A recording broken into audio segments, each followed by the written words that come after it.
2 of EMEA. Either way, fully expecting an exciting series. But I think the first 2 matches we've seen from these teams are fairly telling at where they are right now. Setting expectations for Gen.G. Lotus, they absolutely dominated Heretics there in the grand final with Shanghai. Somewhere that they're going to feel comfortable going to. And as Sideshow said, this is just the Breeze comp brought through, so although it's a different map, comfort level on that comp should be the same. Karen sitting around mid, very late in the game. There's going to be a lot of pressure on Texture to at least drop his one. Spams are good, and Heretics find the kill. Now that laneway, all that stands between the defuse, the round victory. Munchkin, though, manages to drop Woot, and they've already destroyed the wingman. Yeah, post-plant lineups already coming in, making it incredibly difficult for anybody to get near that spike. We see Heretics do this exact same sort of post, just sitting back, holding, sending utility on towards that spike, and then just pre-firing this angle. Even still, though, they have managed to get into half, but they need a little bit more, and that time is ticking too far gone. Nico. Yeah, a very heavy investment here from Gen.G. They've gone for rifles on every single player. You can't really afford to lose any players here, otherwise it's going to be some severe cost, but sticking with the Guardians, maybe, I don't know, we saw some pretty impressive battles between Ion and Riens when we saw this map played versus FPX, so maybe they're trying to steal a leaf out of the book of the Guardian. Plenty of positions that can be wallbanged. Again, if you talk about that post plant on the B site, we saw Boo attempting to try and do the same with an Odin. For now though, for Heretics, it's exactly what you expect. Your Sentinel alone on the B site, just trying to get information, and then a 4-man stack on A. Even though they've got the numbers, hard to convert the kills up against the rifles in play for Gen.G, even if they do go running into them. For now, though, a couple of shots fired.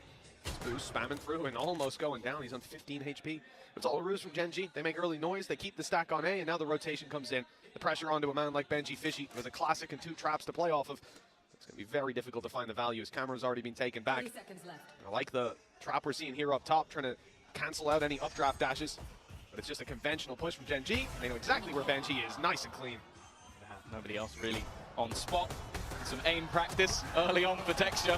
It's going to be another 4K and another. Having themselves a dimensional drift onto Meteor, which we already seen from Life, can really cause mass amount of issues on this map. I think a lot of teams still are not completely comfortable on Abyss just yet.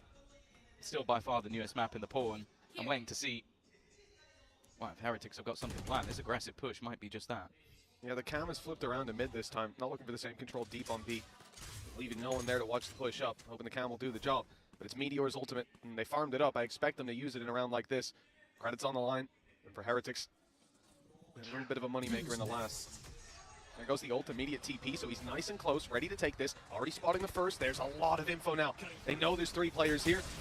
Decoy's going to be used, sending them back alongside the recon. This is site control and a plant for Gen.G. Yeah, this is all they want. Gets them into that post plant again. At least it will do. Slightly moved to the plant, but it's still going to be a difficult place to fight from, especially with Meteor up close. That's going to get cleared out by the drone. That's something at least, and actually, he gets dropped. Trying to maneuver himself back out of position. Utility being thrown in for Heretics, but they've still got 4 to find. Hey, Texture already spotted, but he's going hell! 3 already! Karen takes away the ace possibility, and again! Back into the hands of Miniboo. He's looking for an early fight towards this side of the map, and well, unfortunately, he's going to be met with Meteor. Actually, Meteor seems to be going towards the back of the site for now, just taking the control, the dash in from Texture to meet him. They've got boots on the ground, and Team Heretics decide not to compete with this one. The decoy sent through, just ignored. Gen.G, oh, and Texture going up close. Now for a second, he's going into that right corner, but the smoke's fading. They'll tuck away and play this post plant with the squad. Immediate flash. Drone to follow. They're going to know where Texture is, but the rest of the team is still elusive for the rest. And even still getting past this double duelist could be tough. Texture combining Meteor with another. And although they've lost Munchkin, I don't think it's going to matter. Lakia doesn't quite connect. Benji's been given a small opportunity, but again, Texture is there, leaving it. And of course, a lot of the success came from Heretics with their post plants on that attack.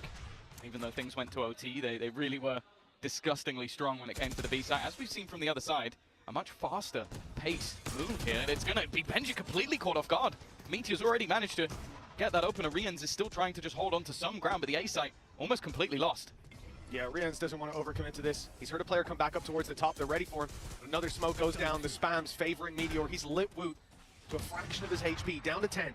Texture falls. They're conscious that Meteor could be coming on the flank. Woot looks away just as he rounds the corner. That's going to be a late flank potential. Look how far behind someone like Boo is. If they lose these players in the spawn, it could be over. Although Miniboo's quick to correct. Keep it into a 3v3. Late flank by Boo spotted. No, he has to win this fight to give them a chance to be able to pressure these players, but it's Lakia to come ahead. Miniboo already on his third, hunting down the ace. He's been evading the jet on the other side. And Texture. Bladestorm active, and on the other side again, some severe weaknesses. I bet Miniboo got a little scared there. I think we all grabbed did. onto that rope. Yeah, I was worried. Small clench. Yeah, they almost had last round, right? The Heretics burned up the Bladestorm alongside the operator just to try to make that retake happen. So now there's a big disadvantage in those fights. You see it manifested. Karen though, able to find Miniboo, but it's traded out with Texture. Wooed up close, playing through the smokes. He hears them falling back and has to make a decision on whether he hunts them down. It's a risk. Might just be worth taking this time. Catching them in the orb, but Meteor pulls out the gun just in time. Steps are heard by Boo. He's only got a sheriff. He might be able to find some value as they cross. He's been in this position before, though. Seems like they're still unaware of it, and he's actually done a lot of damage onto Munchkin as well. Even still, though, Meteor's just farming. Rian's left. We've seen him pull off crazy rounds with the Guardian. This wouldn't even have to be the best of them. First kill's easy. But the other two players are going right over to the other side of the map, and he's still going to be wary. Because Karen likes to be left behind, likes to be left to lurk. And for now, that's exactly what he's doing. I love that from Meteor. They don't know where the last guy is, so they send out the gate crash towards the A site. He goes to link up with his teammates. Someone dies on B. All right, give me the spike. I'll go plant. And now you get that late round potential for Karen. Reveal goes out, so Karen knows he's not lurking for the right angle, but I think many, including myself, believe that Lotus is going to be a tough ask for Heretics to turn the series. And getting a fifth, maybe even a pistol, is going to be paramount. Same TP we've seen before from Meteor. Uses the ult, gets up close. Last time, Heretics gave the side up completely. This time, that's not really an option with Boo so close, and the decoy distracts him just long enough. One more bullet could have done the job, and down she goes. Okay, Benji, able to eliminate Texture, keeps the numbers competitive, but Meteor's got a flash play, even on low health. He's not falling back, he won't beat the turn, but the Hunter's Fury makes it more interesting. 3 still standing, but once more, it's those post plants. Munchkin's even, well, we've seen this one before, sat there with an Odin in the backlines, just waiting to spam onto the spike. They've still got the snakebite available as well, and they can try and pull players away. Now they've cleared all of the close positions. Miniboo maybe having that realization, but there goes up the orb, and now it's left all onto Munchkin, just trying his best to buy as much time as possible. It has already been half though, which could be a problem. Miniboo needs this kill, and while anything else isn't going to stop it, Heretics at least. The rounds they were winning were maybe a little bit more exciting though. Just the explosive 4Ks we've seen from this squad, be it Meteor or Texture, and I don't know if they're going to be stopping anytime soon. Speaking of that, just look at Miniboo, straight sprinting in towards the B side. Seems like both teams have a similar idea, but already it's going to be the, well, almost flood back in immediately. They don't even look like a retake. They're so fast to get back into the site. Munchkin swinging, but nobody can get ahead of Meteor. He's hunted another one. A 4K, which seems to be Gen.G's speciality. Talked about as a roster, as his brother talked about in the interview earlier, that could be the team that, well, went on the run to the final, even if he wasn't there for it. Similar setup to what Gen.G were going for on the attack side. One player lurking B, one lurking on mid, but Boo overextends slightly, gets his head ripped clean off. A valuable opening duel for Gen.G. They don't have to get out of position to do it. There's no risks that can be punished, and the spam from Meteor is absolutely perfect, deleting Miniboo on the right angle, and now the split here from Benji. 2 players through main, fighting Meteor and still not able to drop him before he draws blood. Benji's the last man standing, 1 against 3. Spike dropped in the open. And at this point, they know where he is from the door breaking. He needs to isolate one. He'll get the first chance and actually manages to win that. Uncharacteristic from Texture. And now has the information of where both of these players are. Karen just waiting. Watching towards the spawn, but the time now it gives the game away. It's not clean, but still Benji's getting the job done. Another kill under his belt. 25 seconds to play with, so doesn't need to go for the plant just yet.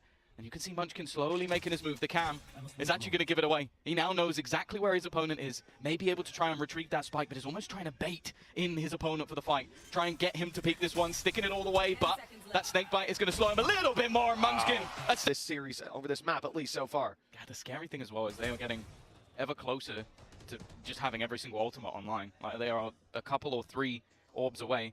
You missed Boo. Boo has managed to get past, but the thing is, it depends if Karen is just going to decide to try and give up this angle. With the way that he's peeking it, I still feel like he's going to be safe to win the duel. Utility being thrown in, potential that the rest of the players are just still going to try this dive in towards the B side. Hasn't been successful so far. Great flash, but even still the dart is better. Texture this time there with the opener. Karen does go down though. Again, We see these lurks from Boo, and this time it's successful. They'd already planned on going back towards Boo. You know, he's felt that he had the space. He heard the steps as they backed off the Astra Star on B. He took it, but winning that fight was essential. Otherwise, this whole squad would be left in no man's land. Instead, they can capitalize on the space. Ult by Meteor to grab the info, and he sees them. Grabs backside control. They've already floated back in through the choke point. Now they just have to fight on the sides, and the drop from Lakia, it buys enough space. The kills swinging either way, but with Boo on 20 HP, it's down to Munchkin again, but this time, it's Heretics coming out on top. Gorgeous shot from Boo. Operator on the other side of the map. Doesn't look like he's going to be challenged, at least for now. Certain pressure being put on A. This is going to be quite a quick play from the side of Heretics. Waiting out that grab. Well, Karen, he's still in the corner. He's got some support, but the flash has blinded him for a moment. Woot did so well with that. The Dizzy took the side away from every player on site, and then it's an easy round. You'd imagine 4 versus 2. Post-plant util for Rian's and for Boo, and Gen.G not even going to try this one. No, and that's the risk of playing those close corner angles. The Dizzy having high impact and Woot himself being able to find that many kills. They're starting to get there with this attack side. And obviously, for Texture, Munchkin, saving the rifle, saving the operator is the main thing they need to do to make.